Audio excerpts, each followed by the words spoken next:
اصحاب کہف کا نام تو سنا ہے نا ماشاءاللہ آپ حضرات. پہلے اس کی فضیلت میں ایک حدیث نہ بیان کروں. نبی کریم صلی اللہ علیہ وسلم نے فرمایا، یہ مسلم شریف کی حدیث ہے، دجال آئے گا قیامت کے قریب اور بڑے لوگوں کو گمراہ کرے گا. تو حضور نے فرمایا جو سورہ کہف کی 10 آیات زبانی یاد کر لے نا، وہ دجال کے فتنے سے بچ جائے گا. اللہ توفیق عطا فرمائے. اس سورہ مبارکہ کی آیت نمبر 9 سے اصحاب کہف کا ذکر شروع ہوتا ہے. اصحاب کہف، جب حضرت عیسیٰ علیہ السلام کو اللہ کریم نے چوتھے آسمان پہ بلا لیا نا، تو دقیانوس نام کا ایک بادشاہ ہوا بنی اسرائیل کے اندر، بڑا ظالم تھا. اس نے گمراہی پھیلا دی اور جو لوگ معاذ اللہ کفر اور شرک نہیں کرتے تھے انہیں قتل کروا دیتا. تو 7-8 نوجوان اپنا ایمان بچا کے بھاگے. او ہو اللہ اکبر، ساری دنیا مال بچا کے بھاگتی، وہ 7-8 نوجوان اپنا ایمان بچا کے بھاگے کہ یہ ہمیں کہیں کفر کی طرف نہ لوٹا دے. تو جا کے ایک غار کے اندر چلے گئے، تو ایک کتا بھی ان کے ساتھ ہو گیا. انہوں نے کتے کو بڑے روڑے مارے کہ یہ اگر بھونکے گا، آواز نکالے گا تو ہم پکڑے جائیں گے، ہم نے تو چھپنا ہے. پر اس کو نہ ولیوں سے پیار ہو گیا تھا. اس نے کہا بھگاؤ جتنا مرضی مجھے، فطرت میری ہے کہ میں بھونکتا ہوں، پر جب اللہ کے ولی ہوں تو پھر میں ادب کرتا ہوں. یہ قرآنی واقعہ ہے. اچھا، یہ عین وہ واقعہ ہے قرآن مجید کا کہ جو بہت ساری چیزوں پر ویسے ہی نص ہے اور بہت ساری زبانیں ویسے ہی گونگ ہو جاتی. تو وہ 6-7 لوگ تھے، وہ چلے گئے غار کے اندر، جا کے انہوں نے پناہ لے لی. بادشاہ کو پتہ چل گیا کہ غار کے اندر ہے. اچھا، اللہ کی قدرت، جیسے ہی داخل ہوئے انہیں نیند آ گئی، یہ سو گئے. اور قرآن مجید کہتا ہے، قرآن مجید کے یہ لفظ ہیں کہ کتا غار کے منہ پر بازو پھیلا کے بیٹھ گیا، گویا اپنے مالکوں کی خدمت کر رہا ہے. اب میاں صاحب کی ایک بات کر لیں درمیان میں. میاں صاحب فرماتے ہیں، جنہ تنا وچ عشق نہ رچیا، کتے ہونا تھی چنگے، اور چلو مالک دے کر راکھی کر دے، صابر بھوکے ننگے. یہ دیکھو نا کہ اتنا تو ان کے اندر بھی کمال ہے. اپنے نا دونوں بازو پھیلا کے، کتا بھی غار پہ بیٹھ گیا. ان کو نیند آ گئی. بادشاہ نے پتہ کرایا کہاں بھاگ کے گئے، تو کہا وہ غار کے اندر ہیں. بادشاہ کہنے لگا کہ ان کی سزا یہ ہے کہ ایک دیوار چن دو غار کے منہ میں، غار کوئی بند کر دو. جس بندے کی ڈیوٹی لگائی نا غار چننے کی، بندہ بڑا نیک تھا، اس کو دیوار بنانے کا ذمہ دیا. اس نے نا دیوار بھی بنائی اور ایک تختی پہ نا سب کے نام لکھے، اور وہ تختی ایک صندوق میں رکھ کے وہاں بند کر دی. اور اسی طرح کی ایک تختی اس کے نیچے لکھا کہ ایک تختی ان کے ناموں کی نا میں مال خزانہ میں بھی بند کر رہا ہوں. اللہ تبارک و تعالیٰ کی قدرت کے بعد مفسرین نے لکھا ہے وہ 100 سال تک سوئے رہے، اور بعض نے لکھا ہے کہ 300 سال تک سوئے رہے. 300 سال کے بعد اس طرح ہوا کہ حکومتیں بدل گئیں. بیدروس نام کا ایک بادشاہ آ گیا، وہ بڑا نیک دل تھا. اس نے ہر طرف حضرت عیسیٰ علیہ السلام کی شریعت کا پھر سے نعرہ بلند کیا. اب نا کچھ لوگ ایسے تھے جو منکر ہو گئے تھے کہ مرنے کے بعد دوبارہ کیسے اٹھیں گے. بادشاہ ایک دن حجرے میں گیا، جا کے دعا مانگی، یا اللہ کوئی ایسی بات دکھا جس سے لوگوں کا ایمان پکا ہو جائے. اس طرح کے بھی بادشاہ ہوا کرتے. تو رب کریم نے کہا میں نے تو پہلے ایک راز چھپا کے رکھا ہوا ہے، کھول دیتے ہیں. اس نے دعا مانگی، اور ادھر کیا معاملہ ہوا، ایک چرواہا بکریاں چرانے والا وہاں سے گزرا. اس نے سوچا یہ دیوار ہے، اگر اس کا منہ کھول لوں نا کبھی تو میری بکریاں یہاں تھوڑا سا دھوپ کے اندر سستا لیا کریں گی. اس چرواہے نے کیا کیا کہ اس نے وہ دیوار گرائی تاکہ میری بکریاں اندر جایا کریں. وہ دیوار گرائی تو اس نے اندر 6-7 لوگ سوئے ہوئے دیکھے، اور کتا بھی سویا ہوا دیکھا. اللہ تبارک و تعالیٰ اپنی قدرت سے، اپنے فضل سے ان کی کروٹیں بھی بدلتا رہا. اپنی قدرت سے ایک طرف انسان پڑا رہے نا تو اعضاء گل جاتے ہیں، ان کی کروٹیں بھی بدلی جاتی، مناسب روشنی بھی دی جاتی، حرارت بھی. اس نے دیوار گرائی تو ان کی آنکھ کھل گئی. ایک دوسرے سے کہنے لگے آج تو بڑی گہری نیند سوئے ہیں یار، آج تو لمبی نیند پوری کر لی، چلو بھوک بڑی لگی ہے ایک دوست کو بھیجو. یہ سارا واقعہ قرآن مجید میں موجود ہے، میں اپنے لفظوں میں بیان کر رہا ہوں. جاؤ ایک دوست کو بھیجو بازار سے نا کھانا لے آئے. پیسے وہی 300 سال پرانی کرنسی. وہ جب نان بھائی کی دکان پہ گیا نا سامان لینے، اس کو پیسے دیے تو نان بھائی نے ہاتھ پکڑ لیا، کہنے لگا میاں تو کدھر سے آیا، یہ کون سے پیسے؟ اس نے کہا پیسے کاہے کہ میں بھی سوچ رہا ہوں کہ حالات بدلے ہیں، سارے حضرت عیسیٰ کا کلمہ پڑھ رہے ہیں، ماحول اور ہے. اس نے کہا تیرے ہاتھ کوئی خزانہ لگ گیا ہے. یہ تو ہم نام سنتے تھے کہ یہاں کوئی دقیانوس نام کا بادشاہ رہے، کوئی خزانہ، بتا کہاں سے لیے. شور ہوا، حاکم شہر تک خبر پہنچی، بادشاہ تک پہنچی. اس نے بتایا کہ بھئی ہم تو دقیانوس کے ڈر سے بھاگے ہیں، کل بھاگے ہیں یا آج سویرے، اتنا زیادہ ہمیں پتہ نہیں، کل یا آج سویرے بس نا. اتنا سا ہمیں یاد ہے کہ ہم گئے تھے. بہرحال لوگ جمع ہو گئے، اکٹھے ہو گئے، غار تک پہنچے. اب جو غار کے اندر تھے وہ پتہ کہتے کہتے لگتا ہے ہمارا دوست پکڑا گیا ہے. پکڑا گیا ہے تو اب بندے جمع ہو، وہ اندر ڈر رہے تھے، تسبیح کر رہے تھے، اللہ کو یاد کر رہے تھے، ادھر یہ پہنچ گیا جب ان لوگوں نے یہ جیتا جاگتا رب کے فضل کا نمونہ دیکھا۔ اور بادشاہ نے کہا کہ یہ کیا ہے؟ صندوق کھولا تو اس کے اندر وہ تختی لکھی تھی کہ یہ ان کے نام ہے، یہ دقیانوس سے ڈر کے بھاگے ہوئے ہیں، یہاں یہ سو رہے ہیں، اور اسی کی ایک تختی میں نے فلان جگہ بھی دفن کیا، وہ تختی بھی وہاں سے نکل آئی۔ اب سب لوگوں کی آنکھوں میں آنسو آئے اور سب کہنے لگے لا الہ الا اللہ، لا الہ الا اللہ، لا الہ الا اللہ، سب کہنے لگے ان اللہ علی کل شیء قدیر۔ جب ان کی بات پوری ہو گئی، لوگوں کے ایمان پختہ ہو گئے، تو اصحاب کہف کہنے لگے کہ ہمیں اب اجازت ہے، ہم پھر دوبارہ غار میں جاتے ہیں۔ وہ غار میں گئے تو رب نے پھر انہیں موت عطا فرمائی، نیند عطا فرمائی، تحفہ دیا۔ بادشاہ نے پھر اس کے آگے دیوار بنائی اور وہاں بادشاہ نے ایک مسجد تعمیر کرا دی، لوگ زیارت کرنے جاتے۔ یہ اصحاب کہف کا ذکر ہے۔ اب یہاں ہمارے مفسرین نے لکھا ہے کہ وہ جو کتا تھا نا وہ بھی ساتھ ہی تھا۔ اللہ قیامت والے دن اسے انسانی، یا تو انسانی شکل ملے گی، یا جیسے رب کا فضل ہوگا رب کریم اسے بھی جنت عطا فرمائے گا۔ اس نے تبلیغ کی، دین کی، اس نے کیا کیا؟ تبلیغ کی، نمازیں پڑھی، روزے رکھے، حج کیا، 10 ہوتے صحیح اس کیتا کی۔ اسی آخیے نا خدا کے فضل سے ہم پر ہے سایہ غوث اعظم کا، ہمیں دونوں جہاں میں ہے سہارا غوث اعظم کا۔ لوگ پریشان ہو جاتے ہیں، کہتے ہیں کس طرح کی بات کرتے ہو؟ تو میں نے کہا اصل میں تیرا عقیدہ کچا ہے۔ وہاں تو کتا چلا جائے ولی کے پاس تو رب اسے جنت دے دیتا ہے، تو جیگتا جاتا مومن جائے تو اللہ کیوں فضل نہیں فرماتا؟ اس سے آگے نا پھر آیت نمبر 32 ہے، اس میں اللہ تبارک و تعالیٰ نے 2 لوگوں کا واقعہ بیان کیا ہے۔ فرمایا ایک شخص کے انگوروں کے باغات تھے اور چاروں طرف سے انہیں کھجوروں کے درختوں نے گھیر رکھا تھا اور درمیان میں کھیتی بھی تھی اور بیچ میں دریا بھی بہہ رہا تھا، اور ان باغات نے بہت عمدہ فصل دی۔ ایک دن یہ شخص اپنے ساتھی سے کہنے لگا میرا مال اور افرادی قوت تم سے زیادہ ہے، مجھے یقین ہے کہ یہ باغ کبھی برباد نہیں ہوگا۔ اول تو مجھے قیامت کا یقین ہی نہیں معاذ اللہ، لیکن اگر قیامت آئی تو مجھے وہاں سے بھی بہتر مال ملے گا۔ اس کے دوسرے ساتھی نے کہا تو اپنی اصل کو بھول گیا ہے اور تو نے اپنے خالق کی ناشکری کی جو کہ وحدہ لا شریک ہے۔ اگر تم نے باغ میں داخل ہوتے وقت ماشاءاللہ لا قوت الا باللہ کہہ دیا ہوتا تو یہ تمہارے حق میں بہتر ہوتا۔ اگرچہ مال اور اولاد میں تم سے کم ہوں، لیکن میرا ایمان یہ ہے کہ اللہ تعالیٰ مجھے اس سے بہتر نعمت عطا کرے گا، اور آسمان سے کوئی آفت آئی اور تمہارا باغ تباہ و برباد ہو جائے گا، یا اگر اس کا پانی زمین میں دھس گیا تو پھر تم اسے تلاش نہ کر پاؤ گے۔ بالآخر اس شخص کا باغ برباد ہو گیا۔ وہ جو کہتا تھا نا مجھے یقین نہیں قیامت نہیں آئے گی، اس کا باغ ہی۔ اور وہ کف افسوس ملتے ہوئے کہنے لگا کاش میں نے شرک نہ کیا ہوتا، لیکن پھر اس کا کوئی نہ مددگار تھا اور نہ حمایتی۔ آیت نمبر 45 میں اللہ تعالیٰ نے دنیا کی زندگی کی ناپائیداری کو ایک مثال سے بیان فرمایا کہ آسمان سے بارش نازل ہوئی، گھنا سبزہ نکلا، پھر وہ سوکھ کر چورا چورا ہو گیا، جسے ہوا اڑا کے لے گئی۔ مال اور بیٹے تو محض جیتی دنیا کا سنگار ہے، جب تک تم زندہ ہو تب تک مال بھی ہیں اور بیٹے بھی ہیں۔ والباقیات الصالحات، اگر کچھ ہے باقی رہے گی تو تمہارے اچھے اعمال باقی رہیں گے، اور اگر اولاد نیک ہوئی تو وہ بھی باقیات الصالحات میں شامل ہو جائے گی۔ آیت نمبر 47 سے فرمایا کہ قیامت کے دن تمام روئے زمین پر ایک کھلے میدان کی صورت میں ہوگا، سب لوگ صف باندھے رب کے حضور اکیلے حاضر ہوں گے اور اپنے اعمال ناموں کو دیکھ کر خوف زدہ ہوں گے، کہیں گے ہائے افسوس اس اعمال نامے کو کیا ہوا، اس نے نہ کوئی صغیرہ گناہ چھوڑا نہ کبیرہ، مگر سب کو شمار کیا۔ آیت نمبر 50 میں حضرت آدم علیہ السلام کو فرشتوں کے سجدہ، ابلیس کی نافرمانی اور شیطان اور اس کی ذریت کے انسان کے دشمن ہونے کا بیان۔ آگے پھر ذکر شروع ہو جاتا ہے حضرت موسیٰ علیہ السلام اور حضرت خضر علیہ السلام کا۔ یہ لفظ خضر بھی ہے اور خضر بھی ہے، یہ 2-3 طریقوں سے پڑھا جاتا ہے۔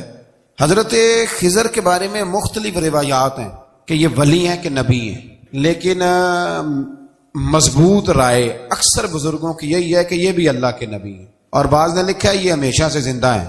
یہ 2 اللہ کے نبی حضرت الیاس علیہ السلام اور حضرت خضر علیہ السلام، یہ دونوں ہر سال حج میں بھی جاتے ہیں، کیونکہ ایک روایت ملتی ہے کہ محبوب کریم علیہ السلام حج پہ گئے تو فرمایا میں الیاس اور خضر کو پہاڑوں سے اترتے ہوئے دیکھ رہا ہوں۔ تو جن کو اللہ نے کھلی آنکھیں دی ہوتی ہیں پھر انہیں زیارت بھی ہوتی ہے، انہیں یہ نظر بھی آتے ہیں۔ حضرت خضر علیہ السلام کو اللہ نے علم لدنی عطا فرمایا۔ یہ علم لدنی اللہ جس کو اپنے پاس سے عطا کر دے اس کو علم لدنی کہتے ہیں۔ حضرت موسیٰ علیہ السلام ایک دن تقریر کرتے ہوئے کسی نے پوچھا کہ آپ سب سے بڑے عالم ہیں، فرمایا الحمدللہ تو اللہ کریم نے فرمایا نہیں ہے موسیٰ کلیم آپ سے بڑے بڑے بھی ہیں، ہمارے ہاں مسئلہ ہے پا نہ پڑی، اور لوگ مناظرہ کرنے آتے ہیں۔ کئی دفعہ لوگ نا مسئلہ بتاتے ہیں تو میں کہتا ہوں جناب آپ نے بتا دیا کہ اب آپ نے حکم کرنا ہے۔ کبھی کبھی کچھ لوگ ایسی باتیں کرتے ہیں وہ جی آپ ایک بندے کا نام لیتے ہیں ذکر کرتے ہیں، تو میں نے کہا چلو ہم نے بھی کہیں کچھ پڑھا ہی ہوگا نا تبھی تو ذکر کرتے ہیں، لیکن جو آتے ہیں نا لوگ وہ مشورہ تمہارے دور میں ہے ہی نہیں، جس نے جو لائن پڑھ لیا ہے وہ اس پہ پکا ہو گیا، سارا نہیں نہ پڑھا، سارا پڑھے پھر بات سمجھ میں آتی ہے۔ حضرت موسیٰ کلیم اللہ کے نبی ہیں، اور کیا بات ہے ان کی، اور یہ بھی اللہ کا فضل ہوا حضرت موسیٰ نے یہ بات کی تبھی تو ہمیں اتنی شاندار حکمتوں کے پھول ملے، یہ بھی حضرت موسیٰ کا ہی کمال ہے۔ تو حضرت موسیٰ نے کہا کہ اے اللہ وہ جو مجھ سے بڑا ہے عالم ہے وہ کہاں ملے گا جس سے میں حکمت کی بات سیکھوں؟ تو فرمایا جہاں مجمع البحرین ہے نا، دو دریا ملتے ہیں، وہاں وہ ملے گا۔ حضرت موسیٰ کلیم سے اللہ نے فرمایا کہ جاؤ جہاں دو دریا ملیں گے نا وہاں تمہیں وہ شخص ملے گا۔ تو یا اللہ میں کس طرح؟ فرمایا زادرہ ساتھ لے جاؤ، کھانے پینے کا سامان۔ حضرت موسیٰ کلیم لے گئے، مچھلی بھی لے گئے۔ فرمایا یہ مچھلی جہاں تمہارے برتن سے نکل کے دریا میں داخل ہو وہاں دریا میں شگاف پڑ جائے گا، وہاں وہ تمہیں شخص ملے گا۔ حضرت موسیٰ نے اپنے خادم حضرت یوشع بن نون علیہ السلام کو بھی ساتھ لیا، یہ بعد میں حضرت موسیٰ علیہ السلام کے جانشین ہوئے۔ یہ دونوں سفر پہ نکل گئے، ایک جگہ پہ پہنچے جہاں پہاڑ تھا، ساتھ دریا بھی تھا، اس کے نیچے آرام کرنے لگے۔ حضرت موسیٰ کلیم سو گئے تو یوشع بن نون علیہ السلام موجود تھے، مچھلی جھٹ سے نکلی، دریا میں داخل ہو گئی، وہاں راستہ بھی بن گیا۔ اب اٹھے حضرت موسیٰ کلیم، جب اٹھے تو فرمایا چلو چلیں، تھوڑا آگے جا کے فرمایا بھوک لگ رہی ہے کھانا تو نکالو۔ انہیں یاد آیا، کہنے لگے حضور مچھلی تو دریا میں چلی گئی تھی۔ فرمایا تو نے بتایا نہیں، وہی تو ہماری منزل تھی جہاں مچھلی دریا میں گئی۔ پھر وہاں سے واپس آئے قدموں کے نشانوں پہ، وہاں پہنچے جہاں مچھلی گئی تھی، تو وہاں ایک شخص لیٹا ہوا تھا چادر لے کے۔ آپ نے سلام لی تو انہوں نے کہا وعلیکم السلام یا موسیٰ کلیم اللہ۔ تو آپ نے فرمایا آپ کون ہیں؟ فرمایا میں وہی ہوں جس کو آپ تلاش کر رہے ہیں۔ تو فرمایا آپ نے مجھے کیسے پہچانا؟ فرمایا جس رب نے تمہیں بھیجا ہے نا اس نے ہی مجھے بتایا ہے کہ موسیٰ آ رہے ہیں۔ اب حضرت خضر نے جو کچھ فرمایا وہ بڑا شاندار ہے۔ فرمایا موسیٰ کچھ باتیں ایسی ہیں جن کا آپ کو علم ہے اور مجھے نہیں، اور کچھ ایسی ہیں جن کا مجھے علم ہے اور آپ۔ اللہ اکبر، یہ کبھی ہماری سمجھ میں بات آ جائے، یہ کبھی سمجھ میں آ جائے، کچھ باتیں ایسی ہیں جس کا مجھے علم ہے، اور یہ بڑے بڑے سیانے بندے نہیں مانتے، بڑے بڑے میں عالم ہوں جی، تو آپ عالم ہیں میاں ایک شعبے کے، لیکن بہت سارے دنیا میں شعبے ہیں نا، دین کے عالم کا درجہ سب سے بڑا ہے، لیکن قانونی مشاورت کرنی ہے تو آپ وکیل سے کریں گے، گاڑی کے بارے میں پوچھنا ہے تو کسی مکینک سے پوچھیں، لیکن آپ بن کے نہ بیٹھ جائیں۔ فرمایا جس کا آپ کو علم ہے مجھے نہیں، اور جس کا مجھے علم ہے ان میں سے آپ کو نہیں۔ تو کہا میں پھر آپ کے ساتھ رہنا چاہتا ہوں اور میں وہ سیکھنا چاہتا ہوں جو آپ بتا رہے ہیں۔ تو حضرت خضر فرمانے لگے صبر کر لیں گے میرے ساتھ، یہ سب سے مشکل کام ہے، یعنی ہر بات کی تو یہاں لوگوں کو وضاحت چاہیے، کھانسے بھی تو آپ کو بتانا پڑے گا کھانسے کیوں، ہنسے بھی تو آپ کو بتانا پڑے گا ہنسے کیوں۔ بے بزرگ ہیں، بزرگوں کی باتوں میں حکمتیں ہوتی ہیں، لیکن ہم حکمت کی طرف جانے کو تیار نہیں ہوتے، ہمیں تو فوری طور پہ جواب چاہیے، حل چاہیے۔ حضرت موسیٰ علیہ السلام جناب خضر کے ساتھ چلے، فرمایا صبر کروں گا، میں چلتا ہوں آپ کے ساتھ۔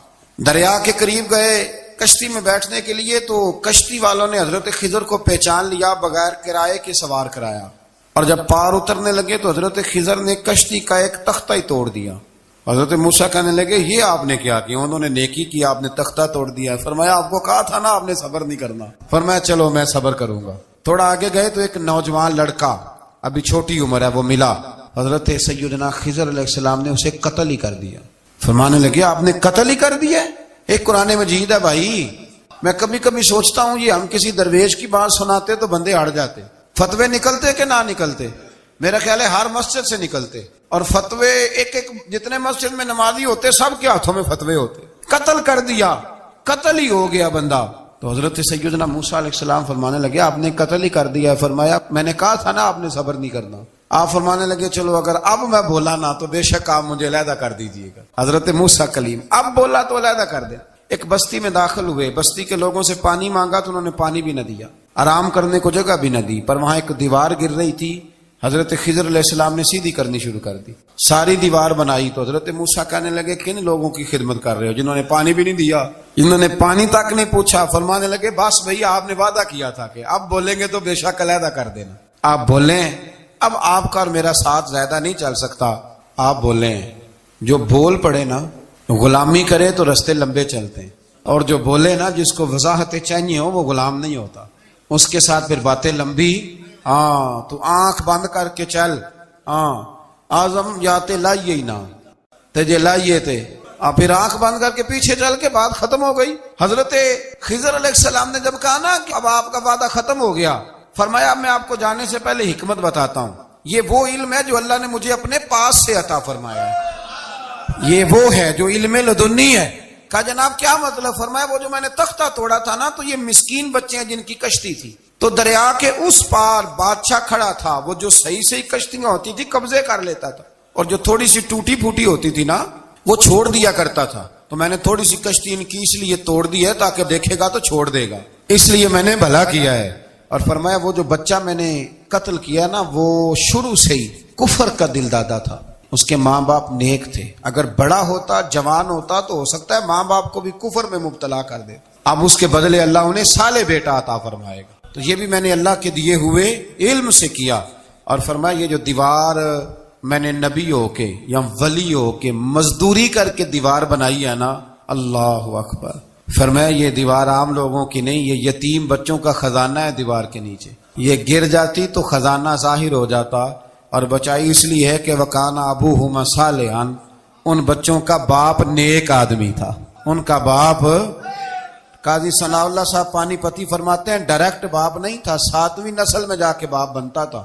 سن لیں یہ بھی بات، ایک بندہ نیک ہو تو اس کی 7 نسلوں تک رب خزانوں کی بھی حفاظت فرماتا ہے۔ اب آپ اندازہ فرمائیں کہ بات کتنی دور تک جاتی ہے۔ بزرگوں کی باتوں میں نا حکمتیں ہوتی ہیں، دانائیاں ہوتی ہیں۔ یہ طریقت کے جو لوگ ہوتے ہیں انہیں سبق یہ دیا جاتا ہے کہ آمنا وصدقنا، ماننا ہے اور تصدیق کرنی۔ ہمارا معاملہ یہ ہے کہ یہاں وضاحت دینی پڑتی، وہ جی وہاں کیا ہوا تھا، وہ جو گاڑی آپ کے پاس ہے تو وہ کہاں سے آئی، تو وہ جو کل آپ نیا جوڑا پہن کے آئے تھے تو وہ کدھر سے آیا۔ تو جو لوگ وضاحتیں مانگتے ہیں وہ اپنے نہیں ہوتے، ان کا غلامی کا رشتہ نہیں ہوتا۔ حبیب اور ہوتا ہے، شریک اور ہوتا ہے۔ شریک وضاحتیں مانگتے ہیں، حبیب محبت کرتے ہیں۔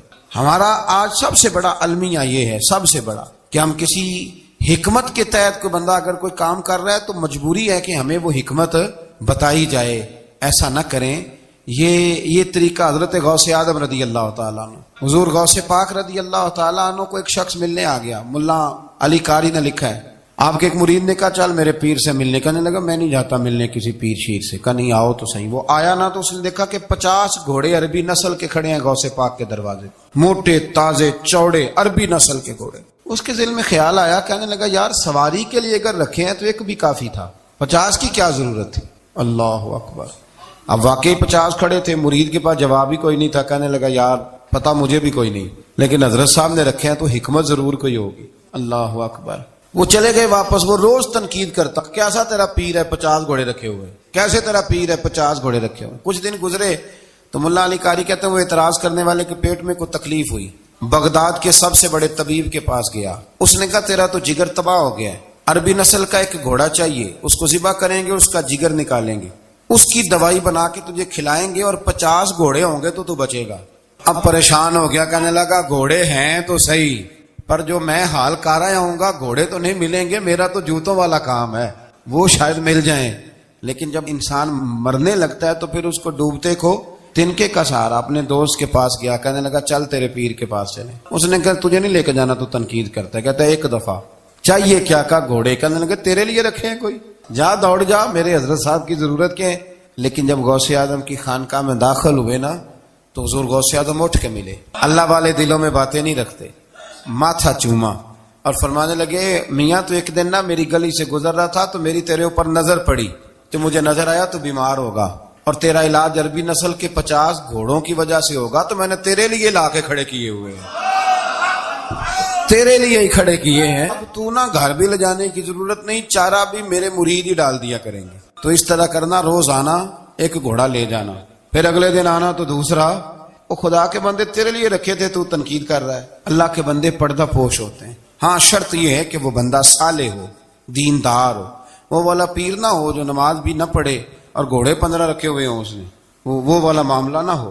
تو میرے عزیز یہ یاد رکھیں کہ اللہ تبارک و تعالیٰ کا بندہ جب آپ کا روحانی علاج کرتا ہے نا، روحانی علاج سے مطلب جادو ٹونے کا علاج نہیں، روحانی علاج وہ ہوتا ہے کہ میرے گناہوں کا علاج ہو جائے، حسد بغض کینہ عداوت یہ نکل جائے، تو وہ کچھ ایسے نسخے بتاتا ہے جو سمجھ میں مرید کی نہیں آتے لیکن وہ ضروری ہوتے ہیں۔ انہی نسخوں کو استعمال کرنے سے انسان کا فائدہ ہوتا ہے.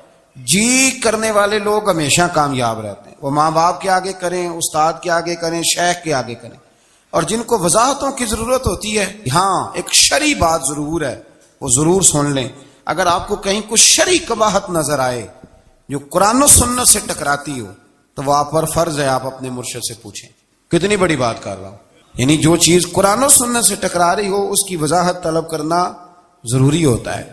اور جو دین سے نہ ٹکرائے اس پر آپ وضاحتیں پوچھتے ہیں تو پھر اس کا مطلب ہے کہ آپ علاج کرانے میں سنجیدہ نہیں ہیں. اللہ تعالیٰ قرآن مجید کو سمجھنے کی توفیق.